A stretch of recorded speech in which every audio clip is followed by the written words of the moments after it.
Olá, olá. Muito bem-vinda a essa Masterclass de hoje. Eu sou Raquel Batista, sou terapeuta integrativa, sou especialista no universo emocional feminino. E se você chegou até aqui, né, nesse tema da procrastinação, é porque você deseja saber quais as estratégias que você pode estar usando para vencer a procrastinação, né, que tem dominado aí a vida de muitas mulheres. Então, eu vou falar um pouquinho sobre, primeiramente, sobre o que é procrastinação, da onde vem, né, a procrastinação, porque, na verdade, a procrastinação, ela é um hábito, né? Então, de onde vem esse hábito da procrastinação? Por que a gente procrastina tanto? Qual é a emoção que está por trás, né, da procrastinação? E também vou te dar 4 estratégias para você vencer a procrastinação. Então, vamos lá? Para começar, o que é então a procrastinação? A procrastinação é o ato de adiar uma ação, adiar ou evitar uma execução. Então, quem nunca disse aquela famosa frase: amanhã eu começo, amanhã eu faço, depois eu faço isso, né? São as frases que a gente mais usa quando a gente está procrastinando, né? Amanhã eu começo a academia, amanhã eu faço a minha matrícula naquele curso, depois eu faço isso aqui. Então, a gente usa muito, muito essa frase, né? Do amanhã, e esse amanhã nunca chega. Então, a procrastinação, na verdade, ela é um padrão mental que gerou um hábito. Então, um padrão mental, ele não surge do nada. Em algum momento, esse padrão começou.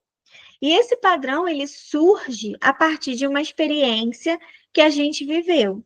E eu queria muito que você gravasse agora essa frase. Toda experiência que nós vivemos, ela traz com ela uma informação, um aprendizado, e eu vou acrescentar aqui também uma emoção. Principalmente quando a gente vivencia uma experiência de forte impacto emocional. Se a gente vive uma experiência de forte impacto emocional, vem atribuído, além da informação, a gente aprende alguma coisa com essa experiência e vem também uma emoção, que muitas vezes essa emoção fica ali presa, retida, a gente não consegue expressar, principalmente se for uma uma experiência vivida lá na primeira infância, que vai ali da fase de vida então, intrauterina, né, que é a quinta semana de gestação, até mais ou menos uns 10, 11 anos, mas principalmente ali na fase entre 4 a 8 anos, é uma fase principal, que eu costumo dizer, porque é ali que a criança está aprendendo, né? A gente aprende toda uma vida, né? Porque quanto mais a gente buscar informação e aprendizado, mais a gente vai ter. Entretanto, a fase de criança é uma fase muito, muito importante, porque a criança ela absorve tudo, ela aprende tudo, né? E também é onde ela desenvolve as feridas emocionais. Então, essa fase da infância, ela é muito, muito, muito importante. Então, lembre-se que toda experiência que a gente vive traz com ela uma informação, um aprendizado, e eu vou acrescentar aqui uma emoção também. Então, vocês já sabem que a procrastinação, na verdade, ela é um padrão mental que gerou um hábito. E o que acontece, gente? Um hábito, ele foi construído através de uma experiência que a gente viveu. Então, só se sai de um hábito sendo consciente. E hoje vocês estão aprendendo aqui que procrastinação é um padrão mental que gerou um hábito. Eu tenho o hábito de procrastinar. Então, eu deixo para fazer depois, eu deixo para fazer amanhã e o amanhã nunca chega. Aí chega o amanhã, amanhã eu faço. Aí o outro amanhã, amanhã eu faço. Então, aquilo ali vira um hábito. Então, se eu começo a ser consciente daquele hábito, eu consigo sair dele. E hoje vocês estão aqui aprendendo que a procrastinação é um padrão mental que foi formado e que gerou um hábito. Isso a gente só consegue sair desse hábito sendo consciente dele. E o hábito ele foi construído através daquela experiência. Vou repetir aqui a frase. E uma coisa também que eu gostaria de trazer, uma informação, é que existe uma emoção por trás da procrastinação. E essa emoção normalmente é o medo. Então, assim, medo de falhar, medo de não ser boa o suficiente, medo de não dar conta, medo da exposição, medo do julgamento. O medo, para quem não sabe, ele é uma emoção de proteção. O medo ele foi feito, né? Deus colocou o medo na gente como uma emoção de proteção. Para quê? Para a gente sobreviver, né? Então a gente tem medo. Agora, quando o medo vira um bloqueio? Quando aquele medo te impede, ele fica um padrão limitante ali.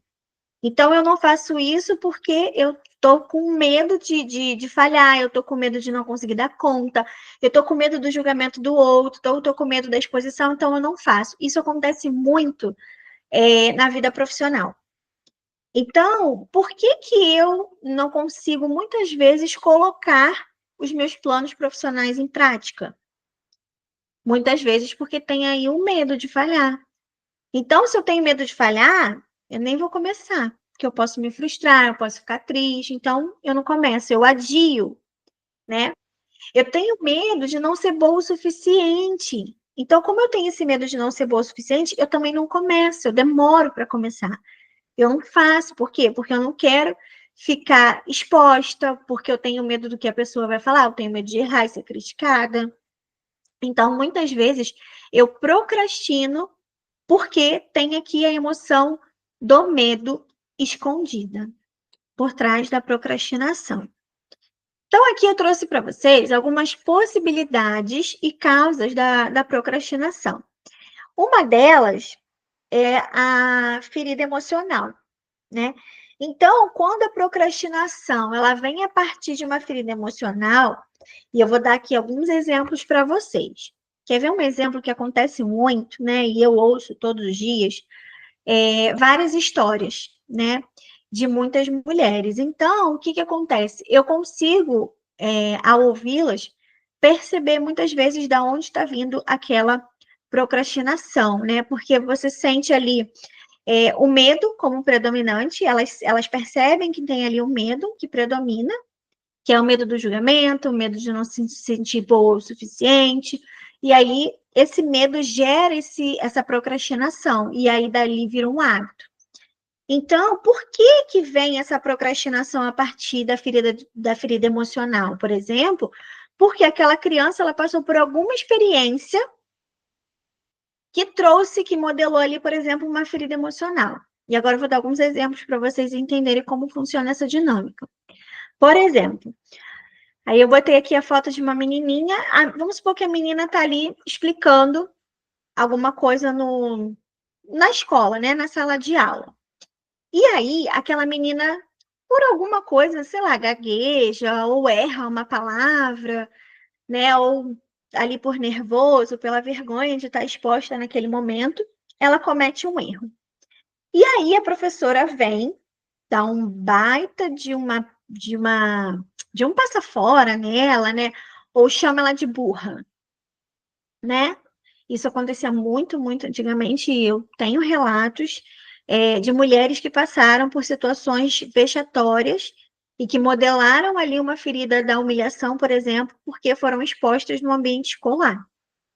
Então, depois da nossa família, o ambiente escolar é a nossa segunda família, porque quanto tempo a gente não passa, não vive ali no ambiente escolar? Toda uma vida, né? Tem muitas crianças que começam a estudar ali a partir de 2 anos e por aí vai. Só que a criança, quando ela começa a entender ali, 8, 9 anos, ela já tem ali um repertório, ela tem ali um aprendizado. Então, ela já fica com vergonha, ela se cometer um erro, né? Quem nunca, né, cometeu um erro e nunca ficou com vergonha do erro que cometeu? Imagina isso para uma criança. Então, digamos que aquela criança ela está apresentando e por vergonha, por alguma razão, ela cometeu um erro. E a professora vem, dá aquele sermão, chama de burra e tal. Ou então todos os coleguinhas começam a zoar essa menina. Como você acha que essa criança de 8 anos, 9 anos não vai se sentir? Dependendo da exposição que ocorrer. E assim, gente, quando a gente está diante de uma situação de medo, a gente pode até fazer xixi nas calças, a gente pode fazer cocô nas calças mesmo, até uma palavra ruim, mas isso pode acontecer, é algo real, porque você está sob tensão, então você pode acontecer, aquele medo de você errar. Quantas de nós, né, já foi apresentar um trabalho na escola e a mão tremendo, pelo medo de errar? Porque ali você está exposta, você vai apresentar, e se eu errar? Pô, se eu errar, vai todo mundo me criticar, vai todo mundo rir de mim. A gente que tem uma certa idade, a gente já fica, você imagina uma criança. E aí, se aquela criança, ela passa por uma situação onde ela se sente humilhada pela professora, os coleguinhas riem, enfim, imagina essa situação. Ali, por exemplo, aquela criança, ela foi exposta, ela se sentiu humilhada. E ali é uma experiência que ela está vivendo. Essa experiência está gerando nela o quê? Um impacto emocional. Eu estou vivendo uma experiência onde eu estou na escola, só tá meus colegas e minha professora. Aquela que deveria me acalmar, o que ela está fazendo? Ela está falando que eu sou burra. Ou seja, ela não está validando. Eu posso ter errado? Posso, mas errar é humano. Então, ali aquela criança ela não recebe acolhimento, ali aquela criança se sente com vergonha, ali aquela criança se sente humilhada. Ali gerou uma informação para ela. Qual é essa informação? Eu estou desprotegida, eu estou me sentindo insegura, eu cometi um erro, eu estou me sentindo culpada pelo erro e eu estou me sentindo super vulnerável, estou me sentindo exposta, e eu estou me sentindo com vergonha, eu estou me sentindo humilhada. E aí eu fico triste, porque eu estou sentindo tudo isso. E eu não tenho nem meu pai nem minha mãe perto para me proteger. Então, olha todos os sentimentos que estão e todas as informações que estão envoltas numa experiência de impacto emocional como essa.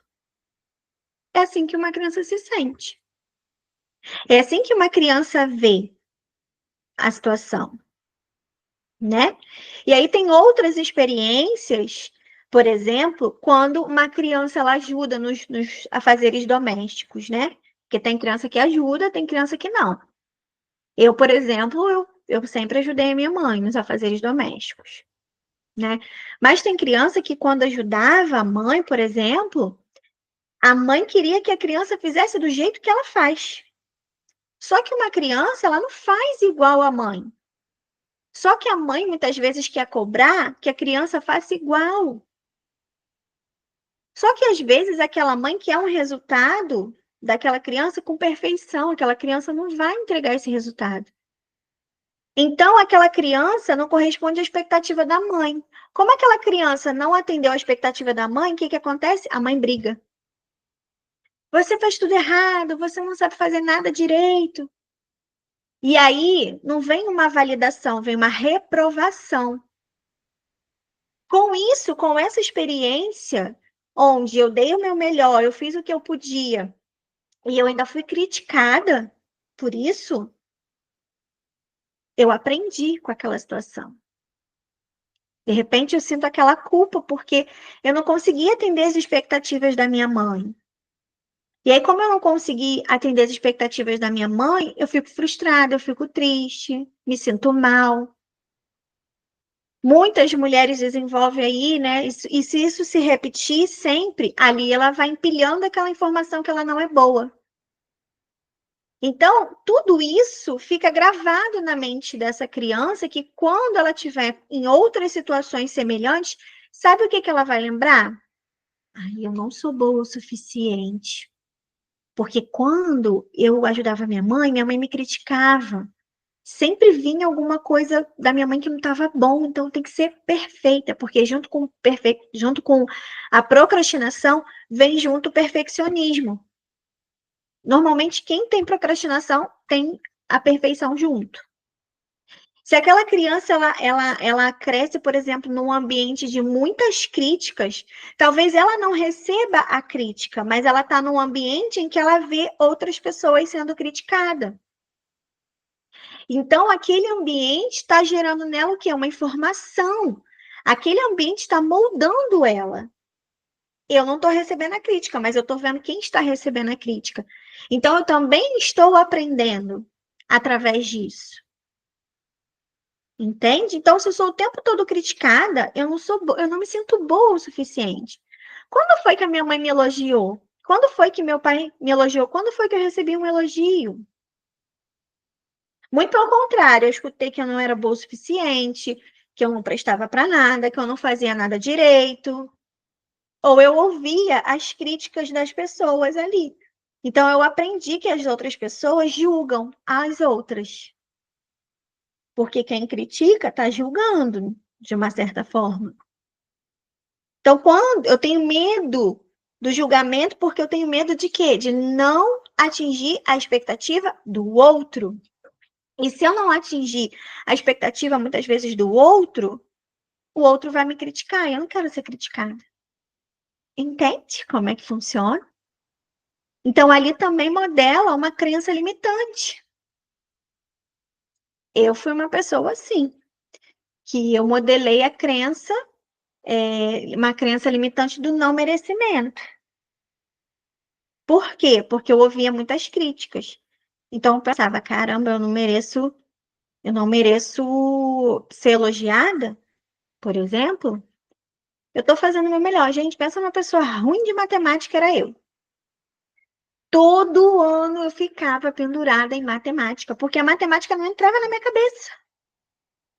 E quantas vezes eu ouvi que eu era burra? Então, aquela informação ficou gravada na minha mente. É o repertório que eu tenho. Eu não fui aprovada ali, muito pelo contrário, eu fui reprovada. Então, se eu sou reprovada, o que que eu tenho medo? Por quê? Porque eu não estou vendo nenhum, eu não tenho nenhuma informação saudável. Eu só tenho informação de crítica, de julgamento. Então, eu não posso, eu não quero ficar naquele ambiente que eu já conheço, de dor, de sofrimento, porque é ruim. Eu não quero ficar triste por conta disso. Então, eu evito. E aí cai aonde? Na procrastinação. Por quê? Porque enquanto a gente está crescendo, a gente está tendo um repertório e recurso emocional. Então, se eu não sou validada, se eu não tenho nenhuma experiência onde eu fui validada, eu não tenho nenhuma informação na minha vida, repertório emocional que a gente chama, que eu fui aprovada, que eu fui validada, como que eu vou fazer algo na minha vida adulta? Sendo que tudo que eu vi, ouvi, senti na minha infância formou quem eu sou hoje. Através dos meus comportamentos, das minhas sensações, das minhas emoções. Então, vocês conseguem entender como que tudo vem da infância? É ali onde a gente aprende. Infância e adolescência.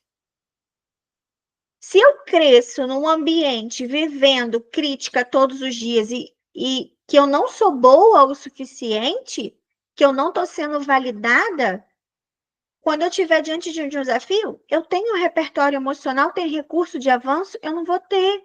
Por quê? Porque na minha história de vida, em nenhum momento eu sofri validação, eu sofri validação, muito pelo contrário. Eu fui criticada, eu fui reprovada, ou eu vi as pessoas sendo criticadas, julgadas e reprovadas. Eu aprendi com isso. Eu ouvia que eu não fazia nada de bom, que eu fazia tudo errado. Olha aqui, ó, o empilhamento. E eu fui aprendendo com aquela informação. Eu faço tudo errado. Igual uma vez eu tava falando sobre isso e eu estava numa roda de conversa e aí tinha uma professora nessa roda de conversa, né? E ela falou que o aluno não estava conseguindo fazer um dever. E aí ele falou assim: ai, tia, eu não estou conseguindo fazer o dever, eu sou um burro mesmo. Ou seja, se ele tomou essa palavra para ele, é porque ele ouviu de algum lugar. Porque a criança, ela sabe o que que é. Ah, tia, eu sou burro mesmo.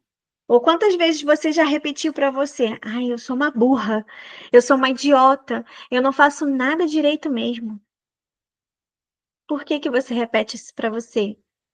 Porque você se apropriou dessa palavra como verdade absoluta e você trouxe isso para sua vida. Então, quando você traz isso para sua vida, ela vira uma verdade.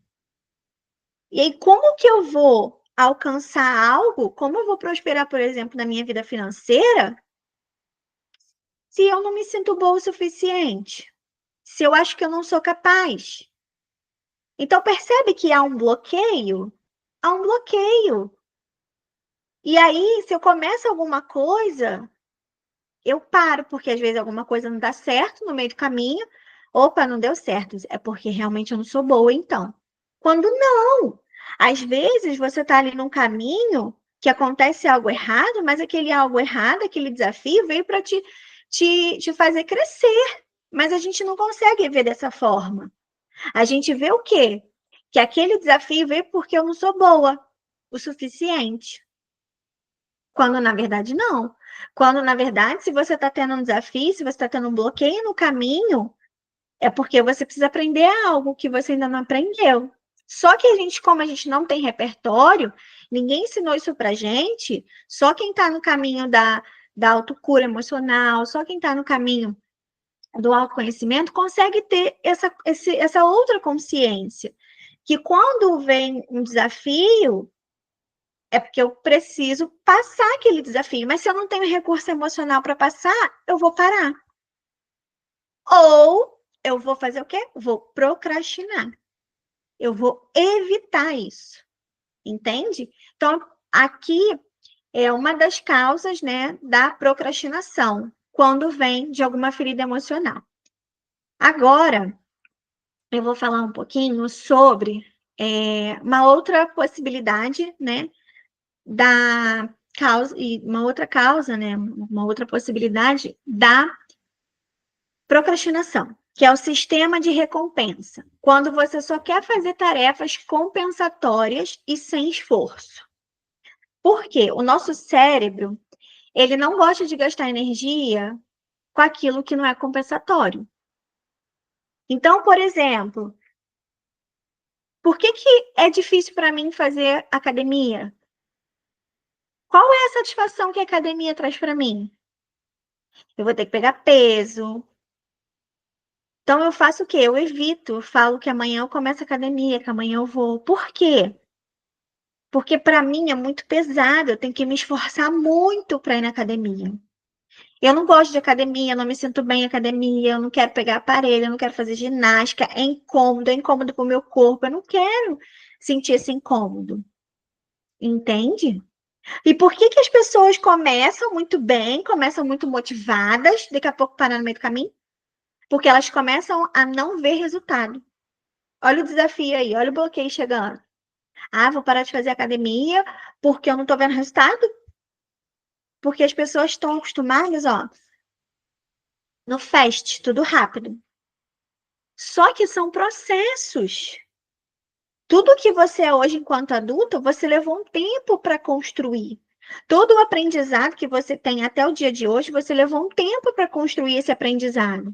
Então, para você construir um aprendizado novo, você leva mais um tempo. Você vai desconstruir tudo que você aprendeu até aqui para construir hábitos novos, hábitos saudáveis. Então, por que que tem muita gente que começa muito empolgada na academia e para?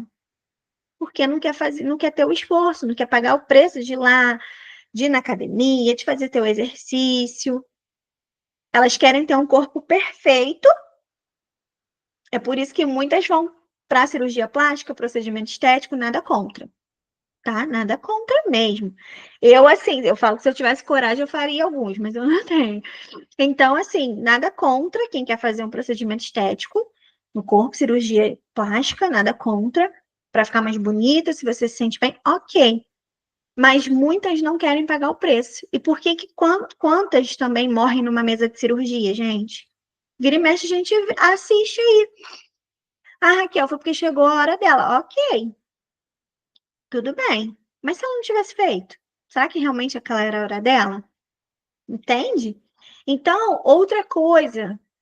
Por que que eu prefiro ficar ali? Até botei uma imagem de uma menina acorrentada com o celular na mão. Por que que é satisfatório ficar horas ali rolando a tela? Primeiro porque a tela do celular vai liberar uma coisa chamada dopamina. Eu tô sentada, não tô fazendo esforço nenhum, tô vendo vários rios, tô rindo ali. É gostoso, é confortável. ficar assim.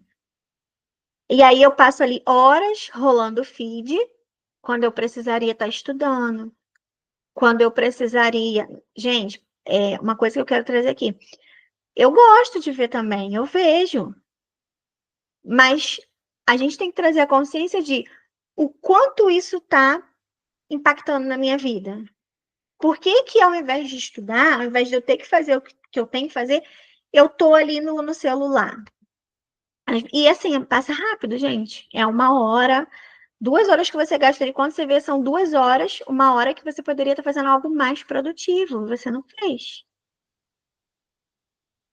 Por que que ao invés de estudar, eu fico ali olhando para os livros, aí eu pego o celular? Dica de ouro: não estudem com o celular perto, porque você vai se desconcentrar. É o Zap que vai tocar, é uma mensagem que vai subir, é a Claro, é a Vivo, é a Oi mandando mensagem. Então a gente se desconcentra. Por que que eu prefiro ficar deitada ali do que limpar uma casa? Eu não tenho energia muitas vezes, não tenho disposição. Por quê? Tudo é muito sacrifício, então eu não quero gastar energia, então eu procrastino. Então, por que que a gente tem por que que vem a procrastinação? Por causa do sistema de recompensa. Eu quero fazer, mas eu quero recompensa rápida. E por que que muitas pessoas, vou dar o exemplo da academia de novo, por que que muitas pessoas começam na academia e aí elas ficam ali empenhadas um mês, elas começam a ver resultado. Esse resultado que elas começam a ver, isso dá mais energia para ela continuar. Por quê? Porque ela está vendo resultado. E a gente é movida a resultado. Não deixa de ser, gente. A gente também é movida a resultado. Então, quanto mais eu consigo, se eu consigo alcançar essa vitória de emagrecer, de perder medida, poxa, olha o sistema de recompensa ativando. Entende? Então, se esse sistema de recompensa está ativando, eu continuo. Aí o cérebro pergunta: qual é o sistema de recompensa? O que que você vai ganhar horas ali estudando? O que que você vai ganhar se você colocar o seu negócio em prática? Por que que muita gente estoura, tem sucesso e outras não? Porque elas se esforçam. Aí depois os outros falam assim: ah, mas foi sorte. Só que ninguém viu os bastidores, ninguém viu as noites em claro que aquela pessoa passou, as renúncias que ela fez. Esforço. A gente não quer fazer esforço. A gente quer o quê? Primeiro a recompensa. Depois a gente quer o esforço. Só que não existe vitória sem luta. Não existe dor sem ganho. Entendeu? Não existe ganho sem dor, na verdade. Então, gente, é assim que a gente funciona. Então a gente procrastina. Por que que ao invés de eu estudar, por que que ao invés de eu não estar me dedicando a um autoconhecimento, por exemplo, e eu priorizo outra coisa? Porque é satisfatório para mim. Quando eu estou na tela do celular, tá gerando dopamina, e tá tudo bem. Por que que muita gente também busca na comida, por exemplo?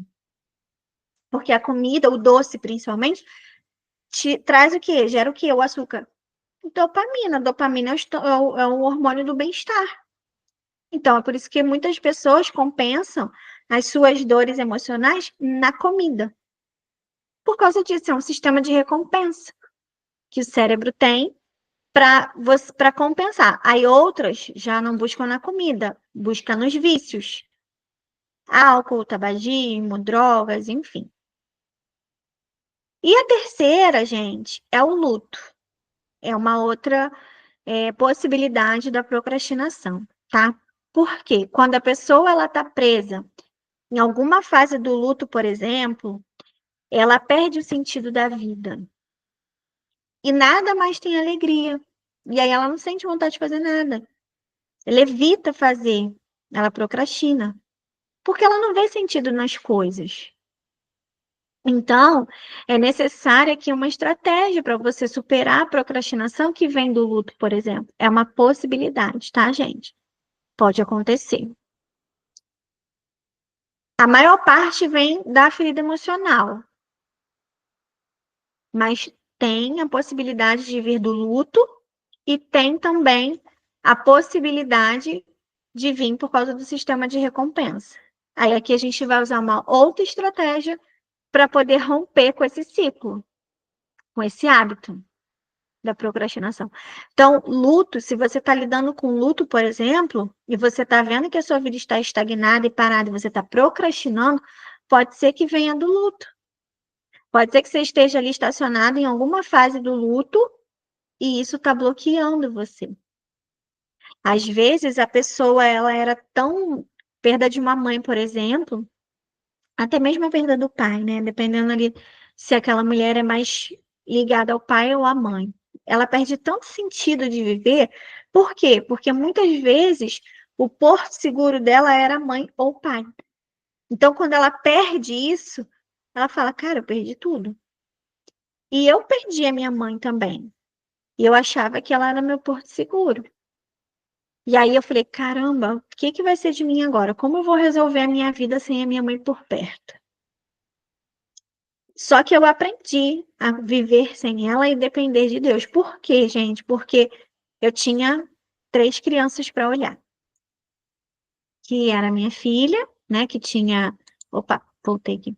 Que era minha filha, que tinha 2 anos, ia fazer 3, e os 2 sobrinhos que ficou comigo, que hoje eu crio como meus filhos. Então, algumas aqui sabem da minha história. Mas eu não deixei. Passei por todas as fases do luto? Passei. Foi difícil? Foi. Tinha dias que, nossa, só Jesus sabe. Mas, graças a Deus, o luto, apesar de eu ter vivido todas as fases, o luto não me paralisou. Mas quantas mulheres estão com a vida paralisada por conta do luto? Porque não conseguem se libertar do luto. E é possível, gente, a gente se libertar da fase do luto. Porque muita gente estagna ali na fase da negação e dali ela não sai. E muitas vezes aqui pode até gerar uma depressão também, junto com a procrastinação. Então tem que identificar ali se é uma depressão e ela tá achando que é uma procrastinação, tá? Então isso é muito importante. Agora eu vou falar um pouquinho sobre, que é a parte final, sobre as 4 estratégias para você vencer a procrastinação. E a primeira estratégia aqui que eu vou te entregar você tem que identificar a atividade que você vive procrastinando. Então, escreve mesmo no papel. O que que eu procrastino? Eu procrastino isso, isso, isso, isso. Eu tenho que estudar para uma prova, para um concurso, eu tenho que fazer isso aqui para o meu negócio, e eu estou procrastinando. Eu tenho que me matricular num curso para melhorar a minha vida profissional e eu não estou fazendo. Então, quais as atividades você consegue identificar hoje que você vive procrastinando? Anota. Eu falo que quando a gente anota, quando a gente escreve, a gente tem clareza. Fica na nossa cara mais explícito ainda. E aí, em segundo lugar, você pode identificar por quais atividades você colocou no lugar. E essa estratégia é muito usada quando você procrastina por conta de sistema de recompensa. Então, por que eu estou procrastinando? O que eu estou colocando no lugar? Isso aí já vai gerar bastante identificação. E aí você precisa entrar com o quê? Com as ações para você não procrastinar. Você identificou o que você está procrastinando. Você identificou o que você colocou no lugar? Opa, eu coloquei isso aqui no lugar. Olha o que eu deixei de fazer. E outra coisa, gente, o que é prioridade, o que é importante, a gente prioriza. Às vezes você até sabe que é importante, mas por que eu não estou priorizando? O que está me impedindo de priorizar isso? Será que tem algum medo por trás? Então, tem que analisar. Então, essa primeira estratégia é uma estratégia de identificação e clareza. Para você se ter clareza e identificar aonde você está procrastinando. Ah, Raquel, eu já sei onde eu estou procrastinando, já sei que eu estou colocando no lugar. Beleza, ótimo. E aí, o que você vai fazer a partir daí? A gente só se muda um hábito tendo consciência dele. E a primeira estratégia vai te trazer exatamente isso, consciência. A segunda estratégia é desenvolver novos hábitos. Gestão de tempo é importante, uso de planner, Kanban. até escrevi errado ali, é Kanban. Kanban é uma ferramenta, depois quem assistir essa aula, se vocês quiserem, eu disponibilizo para vocês essa ferramenta que é maravilhosa, é uma ferramenta que me ajuda muito no meu dia a dia, o Kanban, e eu aprendi através de uma mentoria, essa ferramenta que eu não conhecia. E é uma ferramenta super simples, mas uma ferramenta que se você usar direitinho, nossa, como você fica muito mais produtiva com essa ferramenta. Mas por que que eu cheguei nessa ferramenta? Porque eu fui buscar conhecimento. Porque eu busco me desenvolver. Quando eu busco me desenvolver, quando eu busco o meu autodesenvolvimento, eu busco desenvolver, automaticamente eu vou desenvolver novos hábitos. Por quê? Porque eu tenho conhecimento novo. E aí a gente vai para a terceira estratégia, que é a mudança de comportamento. Então, por exemplo, se eu usei a primeira estratégia, já identifiquei ali as atividades que eu estou procrastinando, já tenho consciência, já consigo identificar as atividades que eu coloquei no lugar, eu preciso ter uma ação. Tá, Raquel, eu sei que eu preciso ter uma ação, mas por que que eu não consigo ter? O que está me impedindo? O que está por trás? É o medo? Então vamos trabalhar o medo. Segunda estratégia, desenvolver novos hábitos, e a gente só desenvolve novos hábitos a partir do conhecimento, e o conhecimento é igual à informação.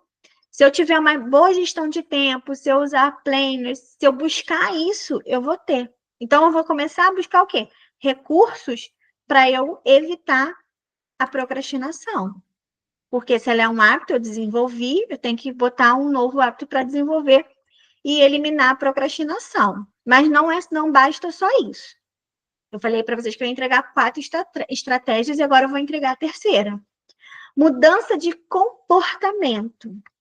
A gente muda um hábito a partir do momento que a gente tem consciência. Se eu tenho consciência, eu vou começar a analisar, eu vou me autoanalisar.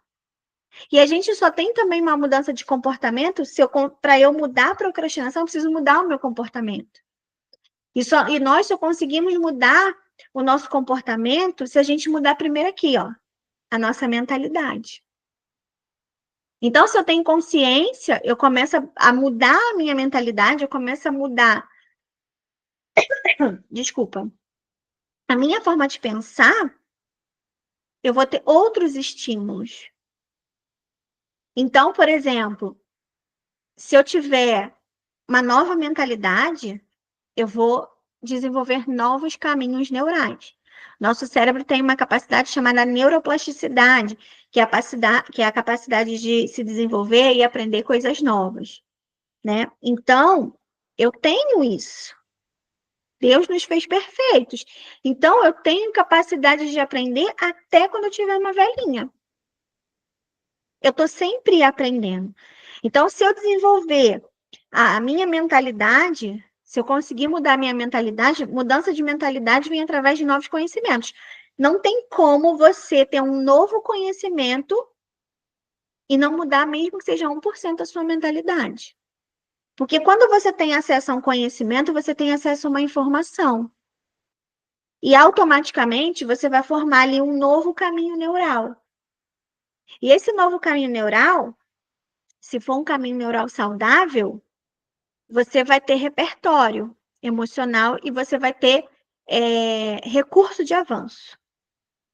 E a última estratégia que eu quero entregar aqui para vocês hoje é tratar a causa raiz, para também gerar recursos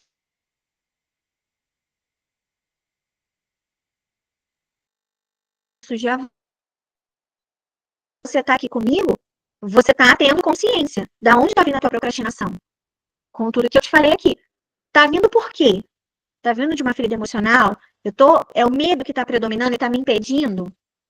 Tá vindo por conta de um luto, eu tô parada ali no luto.